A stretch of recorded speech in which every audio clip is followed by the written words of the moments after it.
Hey there guys, welcome back to another video. Today I'll be showing you how to use YouTube private messaging feature 2026. Now, okay.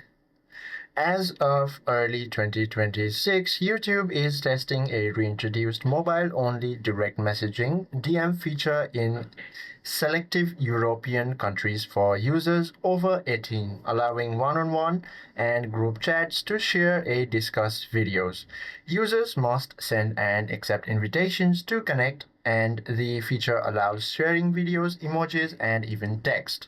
Now, to use the 2026 YouTube DM feature, all you have to do is you have to ensure that you are over 18 and located in one of the 31 plus Europe testing countries.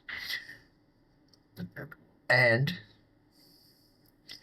first of all, go ahead and tap on this notification icon, and from here you will be able to find and select invite others to share videos to generate an invitation link.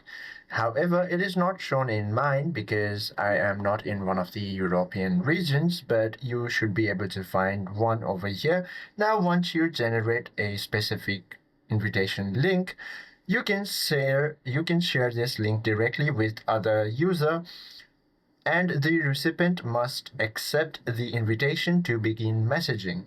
Now, once connected, you can share videos, search, and text in a private one-on-one or group conversation. And that is how you do it, guys. I hope this video helps you out a lot. If you have any questions or queries, please do comment down below.